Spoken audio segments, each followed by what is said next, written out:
लालची राजा की सीख। हमारा राज्य बहुत विशाल है और हमारे पास बेहिसाब दौलत है, लेकिन मुझे और शक्ति चाहिए। मैं हर भूमि पर राज करना चाहता हूँ। बताओ मंत्री, मैं क्या करूँ?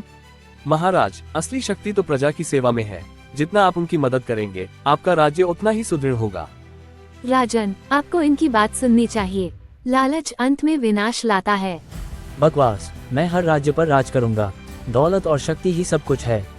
राजा का लालच इतना बढ़ गया कि उसने सिर्फ खुद के बारे में सोचना शुरू कर दिया, लेकिन उसे नहीं पता था कि उसका लालच उसे जल्द ही सच्चाई से रूबरू कराएगा। राजा वहाँ से गुजरते हुए किसान को देखते हैं। वे रुकते हैं और बोलते हैं, तुम इतने उदास क्यों हो काका? क्या तुम और मेहनत नहीं कर सकते? महाराज, मैंने दिन रात मेहनत की है, पर नए करों के कारण मेरी फसलें पर्याप्त नहीं हैं। मेरा परिवार भूखा है। राजा अहंकार से बोलता है। तो फिर अपनी जमीन मुझे दे दो, मैं तुम्हें थोड़ा सा इनाम दूंगा और तुम मेरे सेवक बनकर रह सकते हो। किसान दुखी होता है, पर कोई चारा न होने के कारण दुखी मन से हाँ कर देता है। राजा अपनी ताकत के घमंड में किसान से सब कुछ छीन लेता है, पर उसे ये नहीं पता था कि उसका लालच उसकी किस्मत को कैसे पलटेगा। राजा अपने महल में आराम से सो रहे हैं, शाही बिस्तर पर लेटे हुए।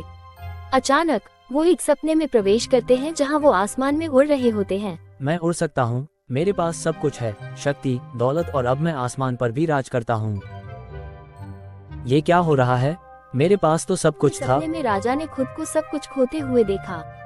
उनका लालच उन्हें अकेला छोड़ चुका था और वो उसी तूफान से हार गए जिसे उन्होंने खुद पैदा किया था। महाराज, जो आपने देखा वो एक संकेत था।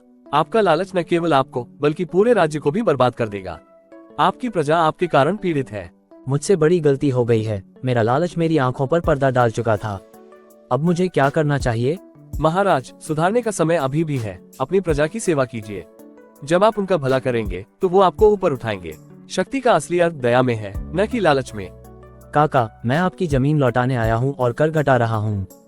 मेरे राज्य में कोई भी भूखा नहीं रहेगा। मैंने अपनी गलती समझ ली है। राजा ने समझ लिया कि असली ताकत दया और दूसरों की सेवा में है। इसके बाद उनका राज्य खुशहाल हो गया और उन्होंने हमेशा दया और करुणा से शासन किया। मोरल ऑफ द स्टोरी: लालच हमें असली मूल्यों से अंधा कर देता है।